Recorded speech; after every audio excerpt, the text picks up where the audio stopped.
نحمده ونصلي على رسول الكريم اما بعد فاعوذ بالله من الشيطان الرجيم بسم الله الرحمن الرحيم يا أيها الذين آمنوا لا تقولوا راعنا وقولوا انظرنا واسمعوا وللكافرين عذاب أليم ما يود الذين كفروا من أهل الكتاب ولا المشركين أن ينزل عليكم من خير من ربكم والله يختص برحمته من يشاء والله ذو الفضل العظيم ما ننسخ من آية أو ننسها نأتي بخير منها أو مثلها ألم تعلم أن الله على كل شيء قدير ألم تعلم أن الله له ملك السماوات والأرض وما لكم من دون الله من ولي ولا نصير أم تريدون أن تسألوا رسولكم كما سئل موسى من قبل ومن يتبدل الكفر بالإيمان فقد ضل سواء السبيل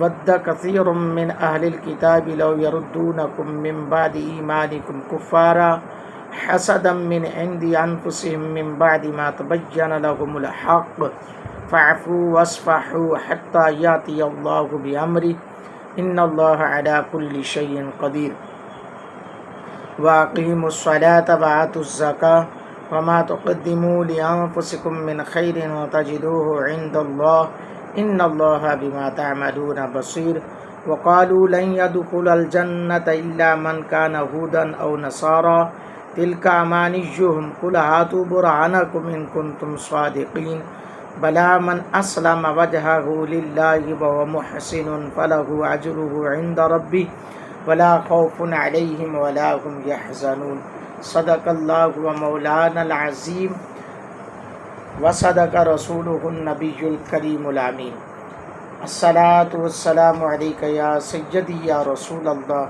وعلى آلك وأصحابك يا سيدي يا حبيب الله الصلاة والسلام عليك يا سيدي يا نبي الله وعلى آلك وأصحابك يا سيدي يا نور الله. گرامی قدر، سورۃ البقرہ کا درس قرآن جو ہے وہ جاری و ساری ہے. الحمدللہ بڑا اللہ کا کرم ہے کہ ہم یہ ایک بہت ہی اچھا کام کر رہے ہیں اور درس قرآن کی سعادت بندے نچیز کو مل رہی ہے.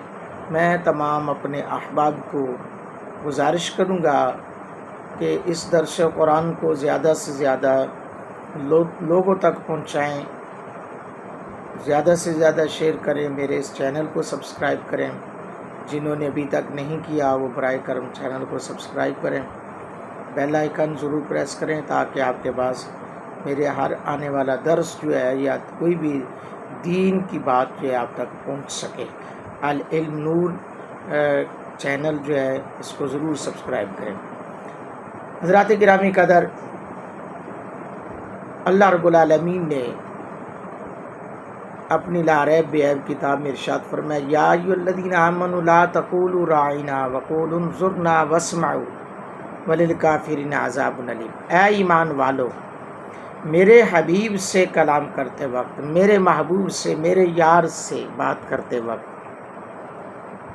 یہ مت کہا کرو رائنا، بلکہ کہو انظرنا، اور ان کی بات پہلے سے ہی غور سے سنا کرو. اور کافروں کے لیے دردناک عذاب ہے. گرامی قدر، اس آیت مقدسہ میں یار کی بزم میں بیٹھنے کا تذکرہ ہے. محبوب کے پاس بیٹھنے کا انداز اور تعلیم دی گئی ہے کہ جب آپ سے میرا محبوب مخاطب ہو تو ان کی بات کو توجہ سے سنا کرو اور رائنا بھی نہ بولا کرو، بلکہ کہا کرو وقول انظرنا. محبوب نظر کرم فرما دیں، نظر رحمت فرمائیں، نظر عنایت فرمائیں. ہوا کیا؟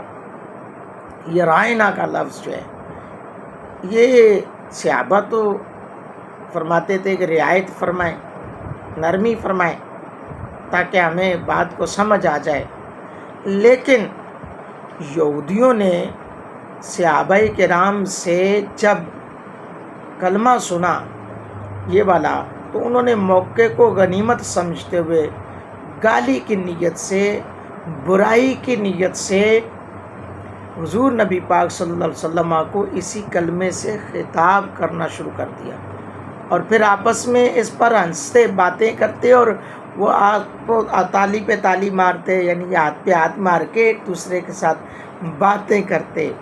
تو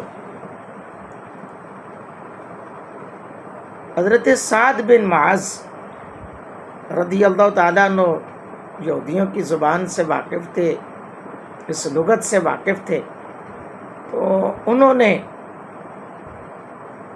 جب اس اہانت کو، اس بات کو سنا تو فرمایا آئندہ اگر اس کلمے سے میں نے تمہیں حضور علیہ الصلوۃ والسلام کے ساتھ خطاب کرتے سنا تو میں تمہیں قتل کر دوں۔ اللہ اکبر۔ یہودی کہنے لگے کہ آپ لوگ بھی تو یہ کلمہ کہتے ہیں، یہودیوں نے یہ کہا کہ آپ لوگ بھی تو یہ کلمہ کہتے ہیں، ہم نے اگر کہہ دیے تو کون سی بڑی بات ہے، کون سا بڑا جرم ہے۔ اس پر اللہ تعالیٰ کی ذات نے یہ کرم فرمایا اہل ایمان پر، اور نازل آیت کر کے تعلیم دے دی، بلکہ رہتی دنیا تک لوگوں کو بتا دیا گستاخی کے قریب بھی کوئی جملہ بولے تو وہ جملہ بولنا جائز نہیں ہے، وہ جملہ بولنا جو گستاخی کے قریب بھی لے جائے وہ جملہ بھی بولنا۔ آپ کی نیت کوئی بھی ہو، آپ کا ارادہ کوئی بھی ہو، لیکن کسی دوسرے کی لغت میں اس کا معنی یہ آتا ہو تو وہ بھی جملہ بولنا جائز نہیں ہے۔ یہ سرکار کی عظمت ہے۔ اللہ اللہ اکبر۔ آگے فرمایا ما یود الذین کفروا من اہل الکتاب ولا المشرکین ان ینزل علیکم من خیر من ربکم واللہ یختص برحمتہ من یشاء واللہ ذو الفضل العظیم۔ بس نہیں پسند کرتے وہ لوگ جو کافر ہیں اہل کتاب سے اور مشرک کہ اتاری جائے تم پر کوئی اچھی چیز تمہارے رب کی طرف سے بھلائی، اور اللہ خاص فرما لیتا ہے اپنی رحمت کے ساتھ جسے چاہتا ہے، اور اللہ بہت بڑا فضل فرمانے والا ہے۔ یعنی مشرکین یہود و نصارہ یہ نہیں چاہتے کہ اہل ایمان پر کوئی ایسی چیز نازل ہو، کوئی ایسی بات نازل ہو، اہل ایمان پر کوئی ایسی اللہ کی طرف سے دلیل آ جائے جس سے اہل ایمان کا ایمان مضبوط ہو، تو یہ نہیں چاہتے ایسا۔ تو اللہ جسے چاہتا ہے عطا کرتا ہے، اور اللہ کا فضل بہت ہے۔ آگے فرمایا ما ننسخ من آیت او ننسیہا نأتی بخیر منہا او مثلہا الم تعلم ان اللہ علی کل شیء قدیر۔ جو آیت ہم منسوخ کر دیتے ہیں یا فراموش کر دیتے ہیں تو لاتے ہیں دوسری بہتر اس سے یا کم از کم اس جیسی۔ کیا تجھے علم نہیں اللہ سب کچھ کر سکتا ہے۔ جب مشرکین نے کہا کہ حضور علیہ الصلوۃ والسلام اپنے صحابہ کو پہلے ایک حکم دیتے ہیں پھر اس سے روک دیتے ہیں اور اس کے مخالف حکم دے دیتے ہیں، اس کا صاف مطلب یہ ہے کہ یہ سب کچھ نبی پاک صلی اللہ علیہ وسلم معاذ اللہ اپنی طرف سے کر دیتے ہیں، تو اللہ تعالیٰ نے یہ آیت نازل فرما کر ان مشرکین کا منہ توڑ جواب دیا اور رد دیا کہ بھائی رب ہے جب چاہے اپنا حکم کر دے، جب چاہے وہ اپنا حکم واپس لے لے، یہ اللہ کی مرضی ہے، اللہ سب کچھ کر سکتا ہے۔ الم تعلم ان اللہ علی کل شیء قدیر۔ کیا تجھے علم نہیں اللہ جو چاہتا ہے وہ کرتا ہے، اللہ ہر چیز پر قادر مطلق ہے۔ حضرات کرام قدر، یہ باتیں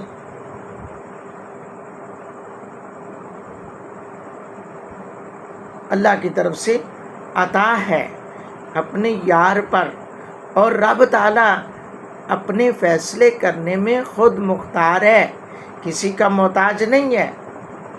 ہاں، یہ لوگ یہ سمجھتے، یہود و نصارہ اور مشرکین نے یہ باتیں اس لیے کی تاکہ کسی قسم کے کوئی بھی معاملات ایسی طرف لے جائیں جس سے صحابہ کرام کا جو ہے ایمان ڈگمگائے اور وہ پائے استقامت سے اپنے آپ کو کمزور سمجھیں۔ نہیں، اللہ تعالیٰ نے یہ حکم نازل فرما کر واضح کر دیا، اللہ سب کچھ کر سکتا ہے۔ آگے اللہ فرمایا أَلَمْ تَعْلَمْ أَنَّ اللَّهَ مُلْكُ السَّمَاوَاتِ وَالْأَرْضِ وَمَا لَكُم مِّن دُونِ اللَّهِ مِن وَلِيٍّ وَلَا نَصِيرٍ۔ کیا تم نہیں جانتے اللہ ہی کے لیے بادشاہی آسمانوں اور زمین کی، اور تمہارا اللہ کے سوا کوئی یار اور مددگار نہیں ہے۔ اللہ کے لیے سب کچھ، اللہ زمین کا مالک، آسمان کا مالک، اس سے مدد مانگو، اس کی اتباع کرو، اس کی بارگاہ میں جھک جاؤ، کامیاب ہونا چاہتے ہو۔ اللہ رب العالمین کی ذات ان چیزوں سے افضل و اعلیٰ ہے کہ کسی کے کہنے پہ کوئی کام کرے، اپنی مرضی کا مالک ہے، وہ جو چاہتا ہے، جب چاہتا ہے، جیسے چاہتا ہے وہ کرتا ہے۔ اللہ فرمایا ام تريدون ان تسألوا رسولكم كما سئل موسى من قبل ومن يتبدل الكفر بالایمان فقد ضل سواء السبیل۔ ایک اور انہوں نے ڈیمانڈ کی مسلمانوں سے، یہود و نصارہ نے حضور علیہ السلام سے۔ وہ کیا ڈیمانڈ تھی؟ کیا تم یہ چاہتی ہو کہ پوچھو اپنے رسول سے ایسے سوال جیسے پوچھے گئے موسیٰ علیہ السلام سے اس سے پہلے، اور جو بدل لیتا ہے کفر کو ایمان سے وہ قسمت کا مارا بھٹک گیا سیدھے راستے۔ اللہ کی تعلیم دیکھیں۔ ابن ابی حاتم سے نے سعید اور اکرمہ کی سند سے حضرت ابن عباس رضی اللہ تعالیٰ عنہ سے روایت کیا ہے کہ رافع بن حرملہ اور وہب بن زید نے رسول اللہ صلی اللہ علیہ وسلم سے کہا، اے محمد صلی اللہ علیہ وآلہ وسلم، آپ ہمارے پاس ایسی کتاب لائیں جو ہم پر آسمان سے اتار لائیں، جسے ہم پڑھیں یا ہمارے لیے زمین سے چشمے روا کر دیں تاکہ ہم آپ کی اتباع کریں اور آپ کی تصدیق کریں۔ تو اللہ تعالیٰ نے یہ فرمایا کہ یہ جو ہے نا، لوگ اس طرح موسیٰ علیہ السلام سے بھی ڈیمانڈز کر چکے لیکن اس پہ عمل نہیں کیا۔ جب کتاب لینے کی موسیٰ علیہ السلام گئے تو پیچھے 40 دن کے بعد انہوں نے 40 دن کے اندر ہی ایک بچڑے کی پوجا شروع کر دی۔ تو یہ تو ڈیمانڈز، پھر وہ انہوں نے جب کتاب ملی اس کے احکامات کو ماننے سے بھی بہت سارے کا انکار کر دیا۔ تو اللہ تعالیٰ نے اپنے پیارے حبیب صلی اللہ علیہ وآلہ وسلم کو ان کی حرکتوں سے، ان کی کرتوتوں سے یہ آگاہی عطا فرمائی۔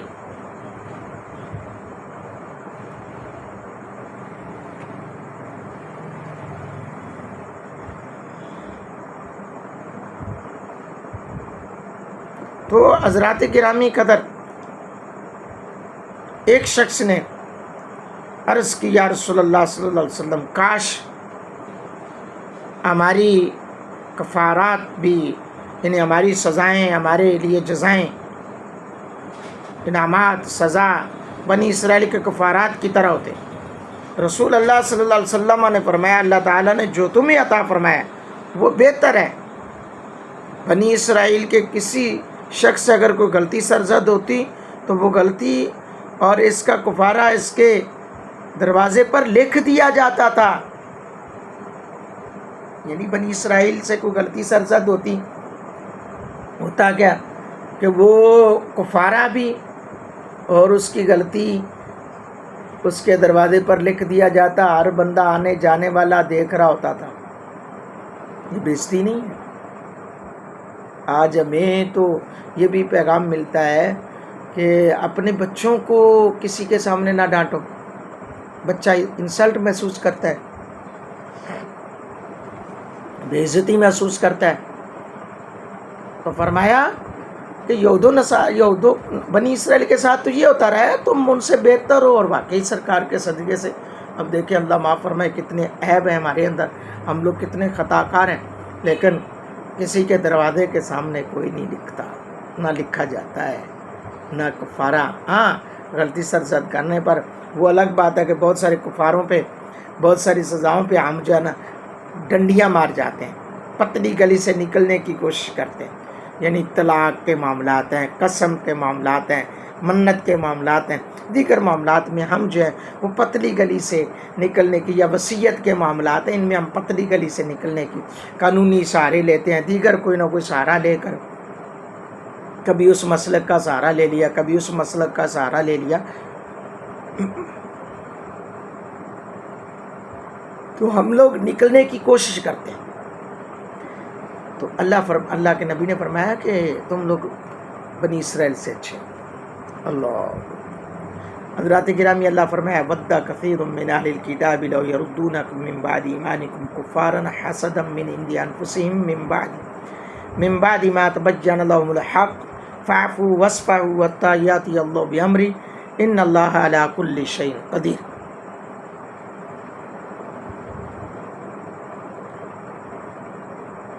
اللہ فرمائے دل سے چاہتے ہیں بہت سے اہل کتاب کہ کسی طرح پھیرا بنا دے تمہیں ایمان لانے کے بعد کافر. ان کی یہ آرزو بوجہ اس حسد کی ہے جو ان کے دلوں میں ہے، یہ سب کچھ اس کے بعد جبکہ خوب واضح ہو چکا ہے ان پر حق. پس اے غلامان مصطفیٰ معاف کرتے رہو، درگزر کرتے رہو یہاں تک کہ بھیج دے اللہ ان کے بارے میں اپنا حکم، بے شک اللہ ہر چیز پر قادر ہے. یہ آیت مقدسہ کے بارے میں آتا ہے کہ ایک گروہ نے حضرت حذیفہ بن یمان اور عمار بن یاسر کو جنگ احد میں اٹھائی جانے والی ہزیمت جو مشکلات آئی تھیں تو اس کے بارے میں کہا کہ اگر تم حق پر ہوتے تو تمہیں کبھی بھی اتنی ہزیمت نہ اٹھانا پڑتی، اتنی مشکل کا سامنا نہ کرنا پڑتا، اس لیے تم دونوں ہمارے دین کی طرف لوٹ آؤ کیونکہ ہم تم سے زیادہ ہدایت کے راستے پر ہیں. تو یہ اللہ تعالیٰ نے آیت مقدسہ نازل فرمائی کہ یہ لوگ حاسدین ہیں، یہ لوگ منافق ہیں، یہ لوگ نہیں چاہتے اہل ایمان پر کوئی اچھی بات نازل ہو. آگے فرمایا وَأَقِیمُوا الصَّلَاةَ وَآتُوا الزَّکَاةَ وَمَا تُقَدِّمُوا لِأَنفُسِکُم مِّنْ خَیْرٍ تَجِدُوهُ عِندَ اللَّهِ إِنَّ اللَّهَ بِمَا تَعْمَلُونَ بَصِیرٌ. اور صحیح نماز ادا کرو، دیا کرو زکوٰۃ، اور جو کچھ آگے بھیجو گے اپنے لیے نیکیوں سے ضرور پاؤ گے، اس کا ثمر، اس کی جزا اللہ کے پاہاں ہے. یقیناً اللہ تعالیٰ جو کچھ تم کر رہے ہو خوب دیکھ رہا ہے. اللہ نے ساری باتوں کے بعد یہ حکم دیا کہ تمہارا کام ہے نیک اعمال کرنا، زکوٰۃ دینا. اللہ کیا کہنے اللہ کی ذات کے حضور کے توسل سے. اللہ فرمایا وَقَالُوا لَن يَدْخُلَ الْجَنَّةَ إِلَّا مَنْ كَانَ هُودًا أَوْ نَصَارَىٰ تِلْكَ أَمَانِيُّهُمْ قُلْ هَاتُوا بُرْهَانَكُمْ إِن كُنتُمْ صَادِقِينَ. انہوں نے کہا نہیں داخل ہوگا جنت میں کوئی بھی بغیر ان کے جو یہودی ہے یا عیسائی، یہ ان کی من گڑت باتیں ہیں. آپ انہیں فرمائیے لاؤ اپنی کوئی دلیل اگر تم سچے ہو. کہتے تھے کہ ہم تو جنتی ہیں، بخشے بخشائے ہیں، ہمیں کون جہنم میں ڈالے گا. اللہ فرمایا اگر تم سچے ہو تو کوئی دلیل لاؤ، پتہ چل جائے گا آٹے دال کے بھاؤ کا کہ تم کتنے سچے ہو. اللہ اکبر.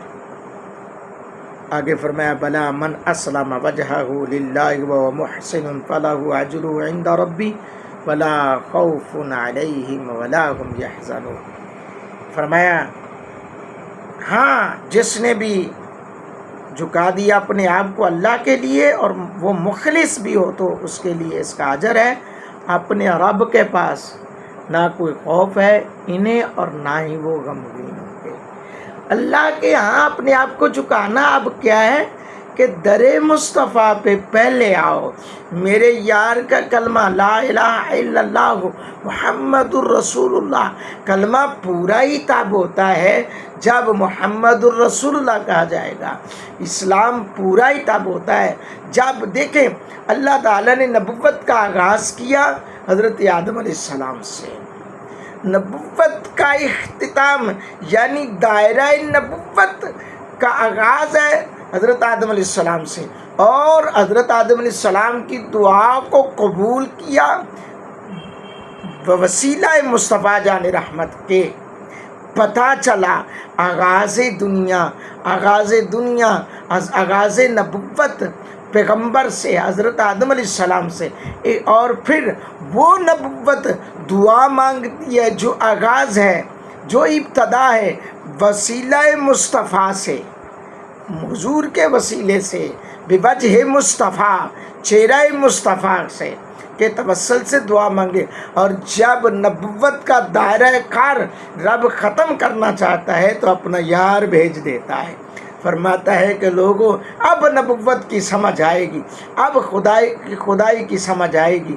کیوں پہلے نبی آتے رہے اپنا پیغام دے کر چلتے رہے، لیکن اب نبوت کو ختم کر رہا ہوں. مہر ختم نبوت میں اپنے محبوب پہ لگا رہا ہوں.